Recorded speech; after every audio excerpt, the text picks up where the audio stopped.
Let's start with another chapter, and that is employee training and development.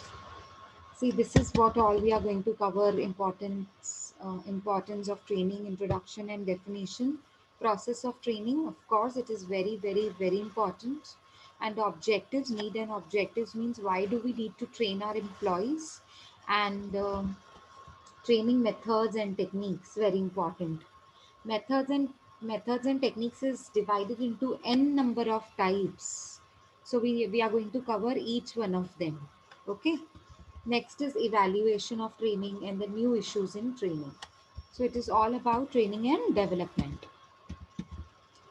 Okay. So let's start. I hope my screen is clearly visible. Yes, ma'am. Okay. Now I have already posted this chapter in Google Classroom, so you guys can open and refer this chapter from there. The PDF copy is available. Okay. Now, what do you mean by training? Training का मतलब क्या होता है? Training mean skill enhancement process होता है ये. Training को अगर आप शॉर्ट में बोलोगे 3 वर्ड्स में, so it is a process of skill enhancement. मतलब आपके पास जो स्किल्स हैं, ठीक है, आपके पास जितने भी स्किल्स हैं उससे हम प्रैक्टिकली कैसे उसको अप्लाई कर सकते हैं, उसकी ट्रेनिंग देना. स्पेसिफिक जॉब पे, वेरी गुड, स्पेसिफिक जॉब पे हम कैसे अपने स्किल्स को अप्लाई कर सकते हैं, अपने नॉलेज को यूज़ कर सकते हैं और एफिशिएंटली अपना जॉब परफॉर्म कर सकते हैं, उसे कहते हैं training. It is a process. ठीक है, ऐसे नहीं आपने एक बार ट्रेनिंग ले ली और फिर आपको कभी ज़रूरत नहीं पड़ेगी, नहीं. ठीक है. अभी देखो, well trained workforce is the greatest asset of an organisation. अगर आपके पास ऐसे एम्प्लॉयज़ हैं, वर्कफोर्स मीन्स मतलब आपके पास जो एम्प्लॉयज़ हैं, जो आपके पास काम करने वाले लोग हैं, वर्कफोर्स बोलते हैं उन्हें. अगर वो वेल ट्रेन्ड है तो आपकी सबसे बड़ी एसेट है. और अगर वो ट्रेंड नहीं है तो वो लाइबिलिटी बन जाती है आपके लिए, बिकॉज आप सिर्फ उनको पेमेंट सैलरी के फॉर्म में कर रहे हो, उनके ऊपर खर्चा कर रहे हो, पर उनमें से कोई भी आउटपुट नहीं मिल रहा. After an employ is selected, अब हमने पहला चैप्टर क्या किया था? Job analysis and evaluation. ठीक है, उसके बाद हमने किया था रिक्रूटमेंट एंड सिलेक्शन. रिक्रूटमेंट का मतलब क्या होता है? सर्च करना. एंड सिलेक्शन मतलब आपने एक राइट पोस्ट पे राइट पर्सन को राइट टाइम पे प्लेस किया, उसको बोलते हैं सिलेक्शन. तो जैसे ही सिलेक्शन हो गया उसके बाद इंपॉर्टेंट स्टेप कौन सा होता है? उनको ट्रेन करना, उनको उनको सिखाना कि आपको ऐसे जॉब परफॉर्म करना है, आपके आपका जो रिस्पॉन्सिबिलिटीज है ना वो आपको ऐसे फुलफिल करनी है. So after an employee selected, the next important task for the organization is to see that, मतलब उनका काम क्या है ये देखना कि employee adjust as quickly as possible on the job. मतलब वो अपनी जॉब पे क्विकली सेटल हो जाए, ठीक है, एडजस्ट कर लें अपने इन्वायरमेंट में and perform their jobs efficiently. मतलब वो अपनी जॉब्स को अच्छे से कर पाए सारे एम्प्लॉयज. ठीक है. In order to do so, अब आपको चाहिए कि ऐसा हो, तो it is essential that employ is properly trained. मतलब आपको चाहिए कि सारे एम्प्लॉयज को आप अच्छे से ट्रेनिंग कीजिए. ट्रेनिंग अगर देंगे, ट्रेनिंग में होता क्या है, आपने जो करना है उसको सिखाया जाता है कि कैसे किया जाता है. ठीक है, तो उसे कहते हैं ट्रेनिंग. मतलब आप, यस, वेरी गुड, मतलब हैबिचुअल बनाना है उसे. आप जो उनको इन्वायरमेंट में आप डाल रहे हो उसके साथ हैबिचुअल बनाना है. जो आप उनको जॉब का काम दे रहे हो उनके साथ हैबिचुअल बनाना है. Very good. ठीक है, तो it is essential that employ is properly trained and prepare for the task that lie ahead. मतलब जो आगे फ्यूचर में उनकी रिस्पॉन्सिबिलिटीज हैं, टास्क हैं, प्रोजेक्ट्स हैं, वो उनको कैसे फुलफिल करने, उनको उनके लिए प्रिपेयर करना. So an organisation can not function effectively when their employees are not trained well. ठीक है, जब ट्रेनिंग नहीं दी जाएगी तो वो अपना काम ठीक से कर नहीं पाएंगे, because they don't know what exactly that they have to do. They don't know about their work responsibilities. They don't know how to perform the job effectively. To do that, you need to train the employees. Okay. So lack of training is often the cause of, मतलब ये training किसकी, मतलब ये training क्यों नहीं हो पाती है, उनके रीजन है पुअर प्रोडक्टिविटी, ठीक है, आपको पता लग गया पुअर प्रोडक्टिविटी है, is the cause of, often the cause of poor productivity. मतलब आपने देख लिया कि अगर पुअर प्रोडक्टिविटी है तो मतलब एम्प्लॉयज को ट्रेनिंग प्रॉपरली नहीं दी गई है। एरर्स एंड वेस्टेजेस बहुत है, एरर्स मतलब मिस्टेक्स, और वेस्टेजेस बहुत हो रहे हैं प्रोडक्शन के टाइम पे। तो या सॉफ्टवेयर को चलाने के टाइम पे एरर्स मिस्टेक्स बहुत हो रहे हैं, तब भी तो पता लग जाता है कि लैक ऑफ ट्रेनिंग है, ट्रेनिंग नहीं दी है। अनसेफ वर्किंग प्रैक्टिसेस, आपके जो वर्किंग प्रैक्टिसेस हैं वो अनसेफ है, मतलब लोगों के हाथ कट जाते हैं आप मशीन चलाते चलाते, या एक्सीडेंट्स हो जाते हैं। तो ये भी तो सही बात नहीं है, मतलब आपने उनको सिखाया ही नहीं है मशीन चलानी कैसे, आपने तो उनको ट्रेनिंग दी नहीं है। यस, रिस्की इन्वायरमेंट हम कह सकते हैं इसको शॉर्ट में। ठीक है, अनसेफ वर्किंग प्रैक्टिसेस को हम रिस्की एनवायरनमेंट बोल सकते हैं। अगर अगर रिस्की एनवायरनमेंट है और अगर आपने ट्रेनिंग नहीं दी तो भी तो एम्प्लॉयज के लिए अनसेफ हो जाएगा ना वो। डिससेटिस्फैक्शन एट वर्क, मतलब कोई एम्प्लॉय है जो काम ही नहीं कर रहा है ठीक से, डिससेटिस्फाइड है, तो वो भी तो ट्रेनिंग की, क्योंकि देखो एग्जैक्टली आपको पता ही नहीं है क्या करना है। अब मैं आपको पढ़ा रही हूँ, अब मुझे पता ही नहीं है मुझे आपको क्या पढ़ाना है, रैंडमली मुझे बोल दिया जाओ क्लास में आप पढ़ा लो, सब्जेक्ट तो दो मुझे पढ़ाने के लिए। अब मुझे पता ही नहीं है क्या पढ़ाना है, तो मैं अपना जॉब इफेक्टिवली कैसे कर पाऊंगी, बच्चों को कैसे समझ में आएगा कि मैं क्या पढ़ा रही हूँ। I need to tell you what subject is there, I need to give you time table, थोड़ा ऑर्गेनाइजेशन, थोड़ा थोड़ा हम लोग ऑर्गेनाइज्ड मैनर में चलते हैं ना, सारी चीजें, I mean all the things are made available to you well in advance. So this is just because we are trained, we know what to do at what time, okay, which class to go and what time.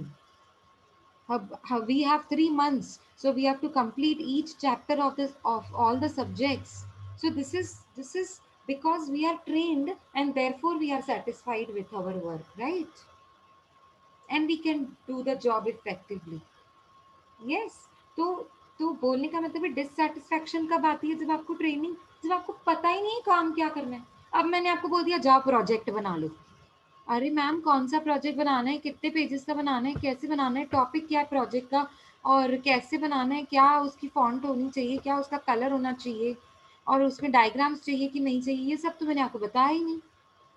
बस मैंने कह दिया project बनाओ, अब तो सारे बच्चे confuse बैठे कि करना क्या है, मैम ने तो कुछ बताया ही नहीं ठीक से, तो हो गई ना कंफ्यूजन। तो आप दिल से काम नहीं कर पाओगे, क्यों, क्योंकि पता ही नहीं है करना क्या है। बस प्रोजेक्ट बनाने, कुछ भी बना लो, चलो जाने दो, मैम को दिखाना है, जाने दो, कुछ भी कर लो। तो इसीलिए वो काम है ना एफिशिएंटली नहीं कर पाते हम लोग, because there is lack of information knowledge. Very good. So training नहीं दी हुई है ना, ट्रेनिंग में यही तो होता है, इंफॉर्मेशन दी जाती है, नॉलेज दिया जाता है, स्किल्स प्रोवाइड किए जाते हैं, है ना। अब आपको हेयर कट करने के लिए बिठा दिया, पता ही नहीं है हेयर कट कैसे करना है, पूरे बेचारे के बाल काट दिए। Okay, so lack of training, so you need training for every damn work. कोई भी सिंपल सी चीज होगी ना तो भी आपको एक दो बार तो प्रैक्टिस लगती है, सो दैट इज ट्रेनिंग। ठीक है, हैंड्स ऑन ट्रेनिंग बोलते हैं ना, hands on work. So it's like आपने एक दो बार उसको प्रैक्टिस करके देखा एंड देन उसके पहले तो आप किसी को देखते हो।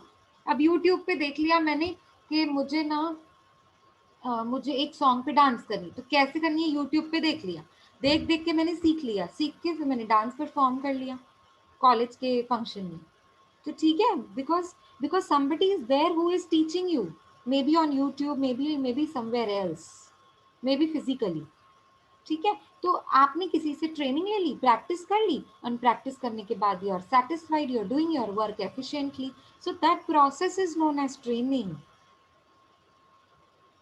ठीक है, समझ में आया। तो ये ट्रेनिंग ना होने, ये कुछ ऐसी सिचुएशन है जिससे पता लग जाती है कि अच्छा ट्रेनिंग तो नहीं हुई है इनकी, पुअर प्रोडक्टिविटी है, ट्रेनिंग नहीं हुई है, वेस्टेजेस ज्यादा है, मिस्टेक ज्यादा है, ट्रेनिंग नहीं हुई है, अनसेफ वर्क प्रैक्टिसेस है, बार बार एक्सीडेंट्स होते हैं वर्क प्लेस पे, मशीन चलाते चलाते बार बार किसी का हाथ कट जा रहा है, मतलब आपने वर्कर्स को ट्रेनिंग नहीं दी है। डिससेटिस्फैक्शन एट वर्क, तब भी आपने लोगों को ट्रेनिंग नहीं दी है। एक बार अगर उसको ट्रेन कर दिया ना कि सॉफ्टवेयर कैसे चलाना है, फिर तो वो बड़े मजे से काम करेगा, बड़े दिल से काम करेगा, टाइम पे काम खत्म करेगा। ओनली बिकॉज आपने उनको ट्रेनिंग नहीं दी इसीलिए वो अच्छे से काम नहीं कर रहे, अच्छे से काम नहीं कर रहे तो डिससेटिस्फाइड,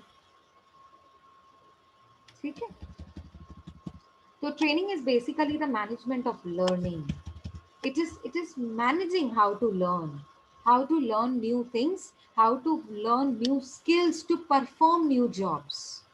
आ रहा है समझ में? देखो नीचे लिखा हुआ है, it this is achieved either by providing new knowledge, जो आप हलीमा ने लिखा था बहुत अच्छे तरीके से, न्यू नॉलेज देना, न्यू इंफॉर्मेशन देना, रेलिवेंट टू द जॉब, मतलब जॉब से जुड़ा हुआ, और कुछ नहीं आपको एक्स्ट्रा नॉलेज देना है. और बाय टीचिंग न्यू स्किल्स, जो मैंने आपको बताया, न्यू स्किल्स प्रोवाइड करना.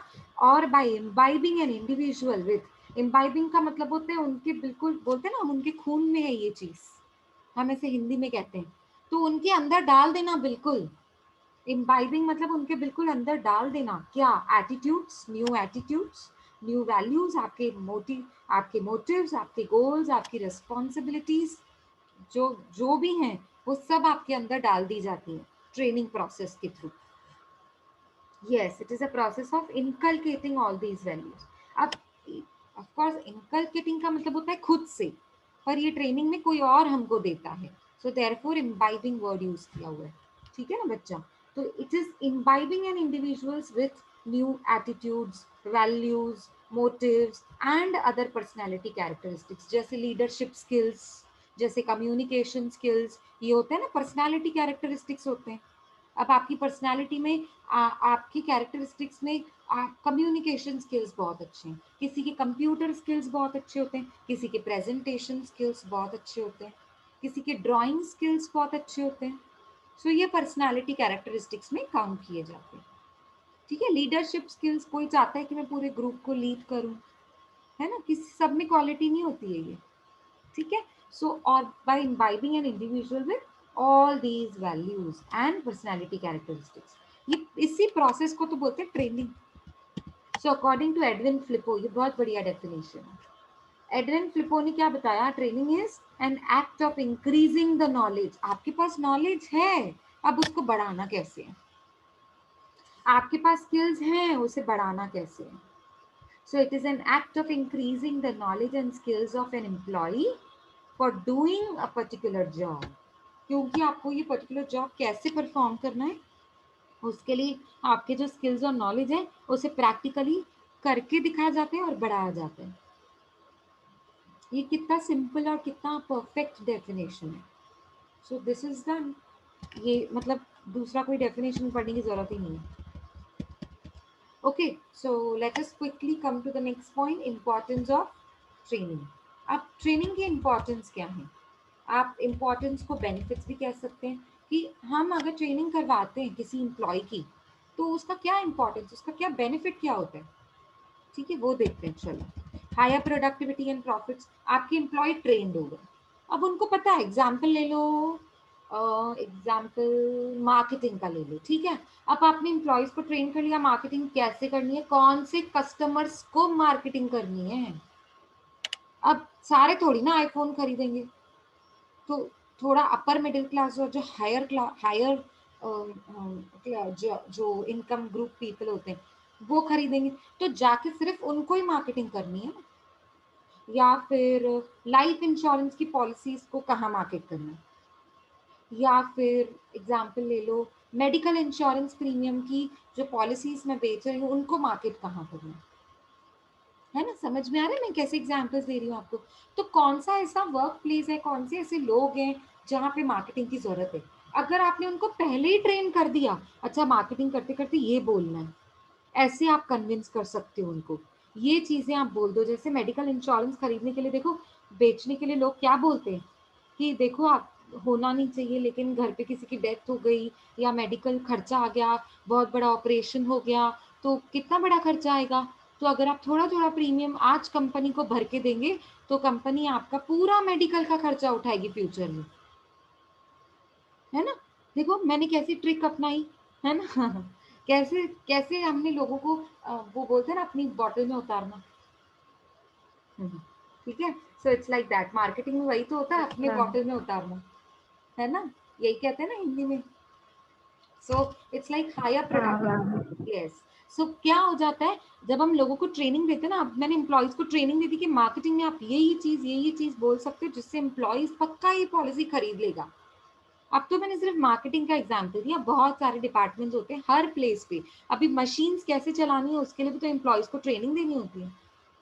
ट्रेनिंग देंगे तो प्रोडक्शन सही से होगा ना, नहीं तो वेस्टेज होती जाएगी, है ना। तो अगर आपको प्रॉफिट्स बढ़ाने, प्रोडक्शन बढ़ेगा तो सेल्स बढ़ेगा, सेल्स बढ़ेगा तो प्रॉफिट्स बढ़ेंगे। सो अगर आपका स्किल्ड एम्प्लॉयज होंगे ना, नॉलेजेबल एम्प्लॉयज होंगे, स्किलफुल एम्प्लॉयज होंगे, तो आपका क्या बोल सकते हैं, आपकी कंपनी की प्रोडक्टिविटी बढ़ेगी और प्रॉफिट्स भी बढ़ेंगे। ऑप्टिमम यूज ऑफ रिसोर्सेज, जितने अवेलेबल रिसोर्सेज हैं, जितना मैन पावर है, जितना मटेरियल है, जितनी मशीन्स है, जितना पैसा है, फंड्स है, उसमें ही आप कैसे उसको बेस्ट यूज करते हो उसका। ऑप्टिमल मतलब बेस्ट यूटिलाइजेशन। बेस्ट बोले मतलब आपकी कैपेसिटी 100% है, मेरी कैपेसिटी 50% है, तो मेरे लिए बेस्ट 50 है, आपके लिए बेस्ट 100 है। ऐसे नहीं होता है, बेस्ट यूटिलाइजेशन का कोई क्राइटेरिया नहीं फिक्स्ड होता है। It changes from company to company, it depends on company to company. ठीक है। नेक्स्ट, जॉब सेटिस्फैक्शन बढ़ जाएगा क्योंकि हम अपना काम कॉन्फिडेंटली कर रहे हैं ना, अच्छे से कर रहे हैं। I know what I am doing and I know how to present before others and I know what is to be given to others. ठीक है। तो मुझे पता है मुझे क्या काम करना है, कैसे करना है और मैं टाइमली कैसे फिनिश कर दूँ। और इससे ये भी तो हो जाता है कि हमको मोटिवेशन मिलती है कि मैंने अपना काम सही से किया। अब एप्रिसिएशन भी होता है जॉब पे, जब आप काम सही से करते हो तो आपको आपका बॉस एप्रिशिएट करता है, तो इससे खुद ब खुद मोटिवेशन बढ़ती है, तो हम और अच्छे से काम करते हैं, हमारा परफॉर्मेंस लेवल अच्छा होता है। तो ये भी हम लिख सकते हैं। सेफ्टी, सेफ्टी होती है ना, जैसे बहुत बहुत जैसे एक्सीडेंट्स कम हो जाते हैं, मिस्टेक्स कम हो जाती है एम्प्लॉयज़ की, क्योंकि एम्प्लॉयज़ है ना कॉम्पिटेंट हो जाते हैं अच्छे से काम करने के लिए, बिकॉज आपने उनको ट्रेनिंग प्रोवाइड करी हुई है। रिड्यूस स्ट्रेस, आपको ये तो स्ट्रेस नहीं है, मैम ने बताया प्रोजेक्ट किस चीज़ का, ये तो बताया ही नहीं मैम ने। स्ट्रेस कम कर देता है, क्यों? क्योंकि मैंने आपको बता दिया आपको जीएसटी का टॉपिक लेना है और उस पे प्रोजेक्ट बनाना है, आधा टेंशन उधर ही खत्म कि जीएसटी का टॉपिक लेना है। चलो बढ़िया, मैम ने बता दिया। ठीक है। और मैंने ये भी बता दिया चलो सिर्फ महाराष्ट्र पे काम करो, जितने महाराष्ट्र के बिजनेस है ना उन पे क्या इम्पैक्ट हुआ। अब कितना मैंने छोटा काम कर दिया आपके लिए, तो आपका स्ट्रेस लेवल और कम हो जाएगा। क्यों? क्योंकि मैंने आपको इन्फॉर्मेशन ठीक से प्रोवाइड करी हुई है। तो ट्रेनिंग में यही तो होता है, ट्रेनिंग में आपको वो ही बताया जाता है कि जॉब एग्जैक्टली कैसे करना है, तो आपका टेंशन कम हो जाता है। हाँ, career development, you can develop your career because training में आपको necessary skills, new skills, rather new attitude, new skills आपको सीखने को मिलते हैं, न्यू नॉलेज मिलता है। ठीक है ना। तो इसीलिए आप अपना करियर डेवलप कर सकते हो, आगे बढ़ सकते हो, मतलब सिर्फ वहीं पे ही रह नहीं जाना है, यू हैव टू प्रोग्रेस। सो ये सारे एडवांटेजेस थे हमारे ट्रेनिंग एंड डेवलपमेंट के। कितना इजी है देखो, मतलब पढ़ते ही समझ में आ जाता है। Okay. Importance of training in insurance companies. अब इंश्योरेंस कंपनी में ट्रेनिंग की क्यों जरूरत है? क्योंकि it is a contingent project. कोई दिखाई देता है कोई इंश्योरेंस प्रोडक्ट है? कोई दिखाई देता है प्रोडक्ट है? कोई इंश्योरेंस दिखाई देने वाला प्रोडक्ट है? कभी देखा इंश्योरेंस कैसे दिखता है? नहीं। सोप, शैम्पू, कंडीशनर, ये सब दिखते हैं, है ना। पेस्ट दिखता है, ये सब प्रोडक्ट्स हैं, ये दिखते हैं। ठीक है। लेकिन इंश्योरेंस कभी कोई प्रोडक्ट दिखता है? कोई दिखने जैसी चीज नहीं है, it is contingent product. So unless it is tested, tested, आप उसको क्लियर नहीं कर सकते हो। मतलब पहले देखना पड़ेगा ये कितना चल रहा है, ये कितना चल रहा है वो देखना पड़ेगा। ठीक है। सो एक्सीडेंट्स, डिजास्टर्स, ये ऐसे इवेंट है जिसके लिए हम इंश्योरेंस लेते हैं। किसी का एक्सीडेंट हो गया, कोई किसी हो, जैसे फायर इंश्योरेंस लेते हैं हम, किसी का घर जल गया, डिजास्टर मतलब जैसे अर्थक्वेक या फायर लग जाना या शॉर्ट सर्किट हो जाना, कोई भी डिजास्टर। डिजास्टर मतलब डेंजरस इवेंट, फ्लड हो जाना, अर्थक्वेक हो जाना। ठीक है, ऐसे। In contrast, in most other businesses the benefits of purchase are often immediately realised. मतलब ये क्योंकि इंश्योरेंस प्रोडक्ट तो मेरे लिए कॉन्टिजेंट प्रोडक्ट है, अब लोग इजीली खरीदेंगे नहीं, तो इसके लिए आपको ट्रेनिंग देनी पड़ती है अपने एजेंट्स को कि कैसे इस प्रोडक्ट को बेचना है जो दिखता भी नहीं है। जो दिखता ही नहीं है वो प्रोडक्ट बेचना कैसे, उसकी ट्रेनिंग तो जरूरी है ना, ठीक है। Insurance usually has a negative connotations, क्यों? क्योंकि बायर के माइंड में क्या होता है, death, oh my God, life insurance खरीदना है मतलब डेथ की वजह से, तो बहुत मुझे डर लगता है डेथ से। सो नेगेटिव कोनोटेशन है ना, मतलब उसका जो हमारे माइंड के ऊपर असर पड़ जाता है ना, कोनोटेशन का मतलब जो इम्प्लीकेशन असर पड़ता है वो नेगेटिव होता है, मतलब मुझे डेथ सुन के बहुत बुरा लगता है।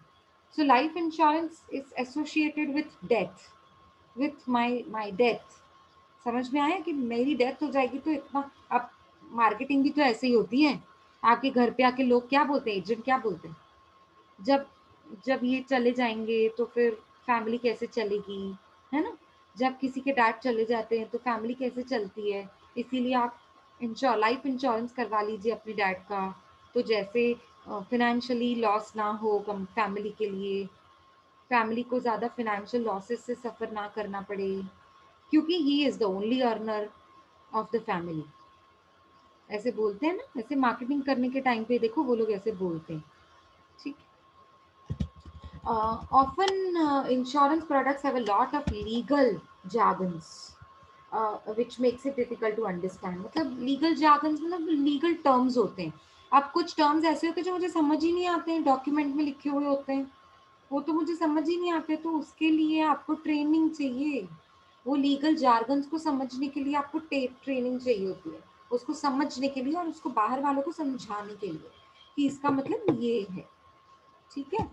Insurance products have to be resold annually, मतलब आपने देखा होगा जनरल इंश्योरेंस ऐसे होते हैं जो है ना एनुअली रिन्यू करने पड़ते हैं, तो बार बार आपको बेचना है, तो बार बार बेचने के लिए बार बार ट्रेनिंग चाहिए ना, क्योंकि एवरी ईयर हम लोग कुछ न्यू न्यू लेकर आते हैं मार्केट में, ठीक है। In insurance both contractual parties are silent unless an unfortunate claim arises, मतलब यहाँ पे दोनों पार्टी साइलेंट होती हैं जब तक कुछ डिजास्टर नहीं हो गया और वो क्लेम अराइज हुआ। मतलब जैसे फायर इंश्योरेंस ले लो, तो जब तक घर को आग लगेगी नहीं तो फायर इंश्योरेंस को आप क्लेम कैसे करोगे, तो आग लगना जरूरी है ना।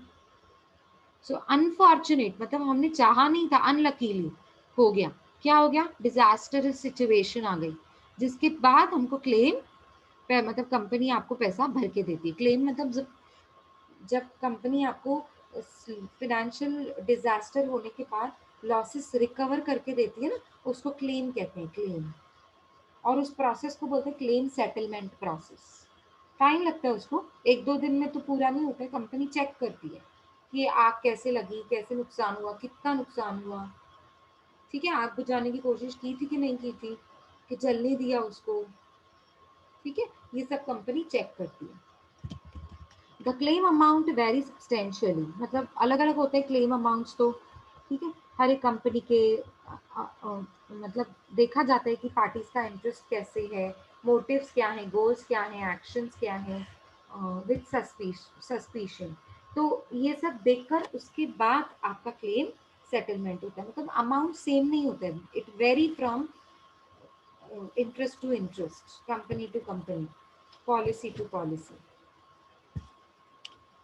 ओके। तो ये इंश्योरेंस में क्या इसका इंपॉर्टेंस था, हमने वो देखा। Now needs and objectives, training के नीड्स एंड ऑब्जेक्टिव्स क्या है, मतलब क्यों मुझे ट्रेनिंग करनी है, क्यों करनी है ट्रेनिंग, जॉब।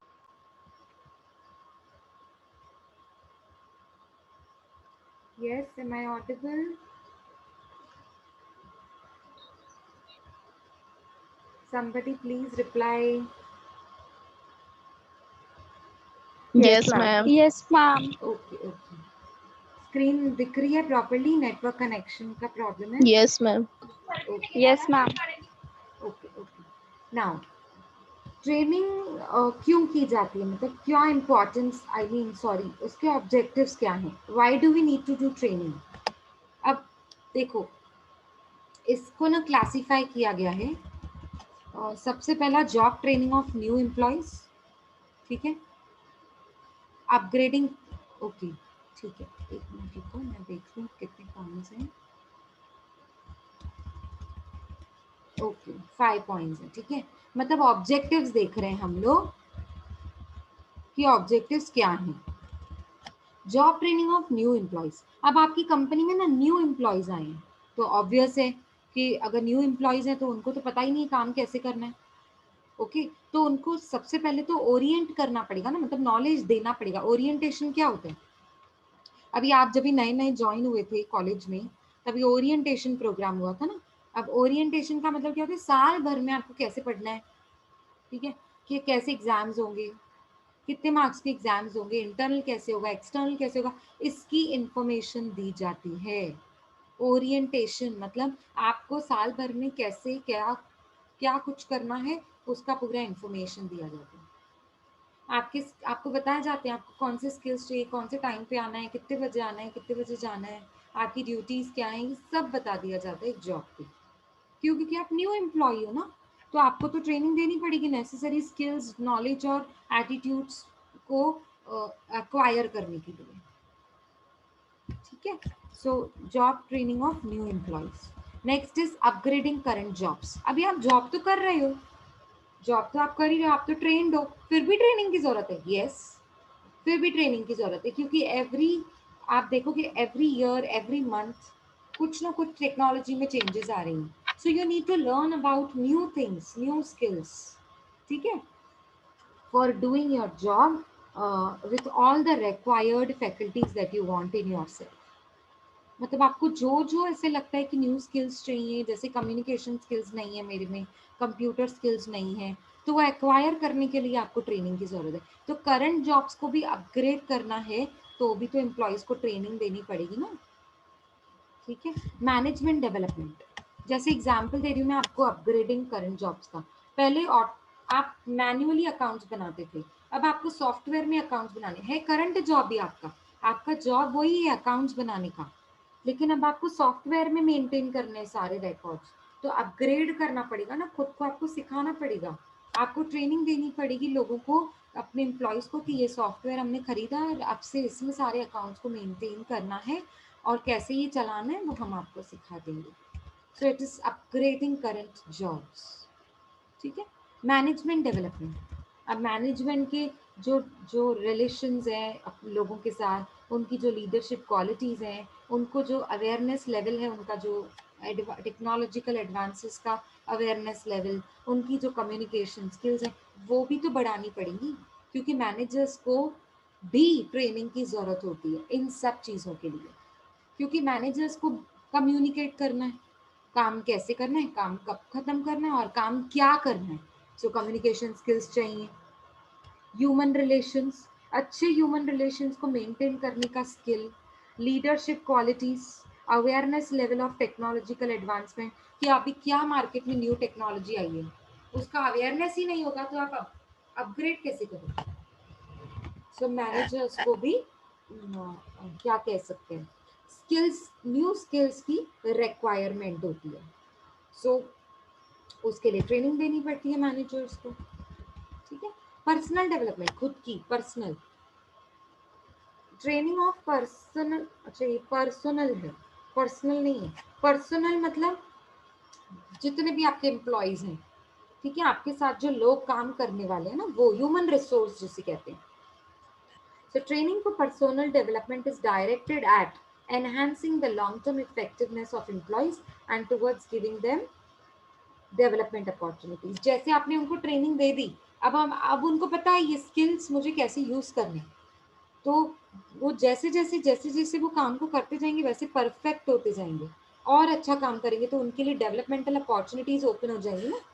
पहले वो 20,000 का सैलरी पे काम कर रहे थे, अब उनके स्किल्स इतने बढ़ गए कि अब उनको 40,000 की अपॉर्चुनिटी भी ओपन हो गई, बाहर की कंपनीज भी उनको हायर करने के लिए रेडी हो गए। क्यों? क्योंकि उनको ट्रेनिंग इतनी अच्छी दी गई थी, उनकी प्रैक्टिस इतनी अच्छी हो गई कि अब उनको बाहर की कंपनीज भी हायर करना चाहते हैं। सो उनके लिए डेवलपमेंट अपॉर्चुनिटीज ओपन हो जाती हैं, ठीक है, मतलब मेरी प्रोफेशनल डेवलपमेंट भी हो सकती है। So overall you can say मेरे skills development, professional development, so everything is possible because of training. So therefore training is a need of an hour. समझ में आया? It is need of an hour. अब training की बहुत ज़रूरत होती है। टेक्नोलॉजिकल एंड साइंटिफिक इंफॉर्मेशन, अब आपको कोई टेक्नोलॉजी से रिलेटेड कोई चीज़ है, जैसे मैंने एग्जांपल दिया सॉफ्टवेयर, जैसे एग्जांपल दिया ऑटोमेटिक मशीन्स, ठीक है, या फिर किसी चीज़ को इंस्टॉल करना है, किसी मशीन को, किसी सॉफ्टवेयर को चलाना है, किसी सॉफ्टवेयर को अपग्रेड करना है, तो ये तो टेक्नोलॉजी से रिलेटेड हो गया। ये तो मुझे सीख के ही आएगा ना, बिना सीखे कैसे आएगा? अब आप बताओ, आपको टैली आता है? नहीं, सीखोगे तो आ जाएगा। तो because it is software, because it is related to technology. So until and unless you are trained in that particular aspect, I mean particular situation, तब तक आपको वो properly job perform करने नहीं आएगा. So that is known as technological and scientific information. So you need to get that information. You need to have, uh, I mean, training process. Have to undergo the training process so that you acquire the required faculties to perform the job effectively. ठीक है, तो उसे कहते हैं technological and scientific information. Okay, so I hope you all have understood this much. Yes. Yes, ma'am. अभी मतलब इस chapter में ट्रेनिंग प्रोसेस है, छोटा ही है ट्रेनिंग प्रोसेस, अभी हम फिनिश कर लेंगे. उसके बाद है आपका training objectives, determining training objectives, evaluation of training programme. Methods and techniques बहुत बड़े हैं, ये मेथड्स एंड टेक्निक्स में ना थोड़ा ज़्यादा टाइम लगेगा. सो आई थिंक ये हम नेक्स्ट लेक्चर में कर सकते हैं, बट राइट नाउ जो मुझे करवाना है वो है प्रोसेस. देखो, ट्रेनिंग का एक प्रोसेस होता है, मतलब रैंडमली हम किसी भी तरीके से ट्रेनिंग को नहीं ले सकते. So there are 5 steps to go through the training process. पहला, आइडेंटिफाइंग ट्रेनिंग नीड्स. मतलब पहले ट्रेनिंग नीड्स को तो समझना, आप ऑर्गेनाइजेशन में किस टाइप ऑफ मैन पावर की रिक्वायरमेंट है, कौन से स्किल्स चाहिए, कौन सी टेक्नोलॉजी को अपग्रेड करना है, कौन से टाइप ऑफ प्रोडक्ट्स हैं जिसके लिए ट्रेनिंग देनी है. सो पहले ये तो जान लो. अच्छा, टास्क एनालिसिस, ये ना हम लोग किस में पढ़ रहे हैं? देखो, सबसे पहले हम पढ़ रहे हैं ट्रेनिंग प्रोसेस. उसमें 5 स्टेप्स हैं. Identifying training needs, determining training objectives क्या हैं, और उसके बाद ट्रेनिंग प्रोग्राम डिज़ाइन करना, इम्प्लीमेंटेशन ऑफ ट्रेनिंग प्रोग्राम, कैसे अपने ट्रेनिंग प्रोग्राम को इम्प्लीमेंट करना, उसके बाद इवैल्यूएशन कि ठीक से हुआ कि नहीं हुआ, इवैल्यूएट करना. अच्छा, तो पहला जो है ना वो आइडेंटिफाई ट्रेनिंग नीड्स है. मतलब कहाँ कहाँ आपको ट्रेनिंग की नीड्स की आइडेंटिफिकेशन करनी पड़ेगी. पहला, ऑर्गेनाइजेशनल लेवल पे, ठीक है, मतलब ऑर्गेनाइजेशन के goals, requirements, man power requirement क्या है, कौन से टाइप ऑफ स्किल्स हैं, कौन से टाइप ऑफ प्रोडक्ट्स हैं. अब टास्क एनालाइज करना है, कौन सा तरीके का जॉब, टास्क मतलब जॉब, कौन से टाइप ऑफ जॉब है, और कौन से टाइप ऑफ जॉब के लिए कितने स्किल्स और कितना नॉलेज और कितनी एबिलिटी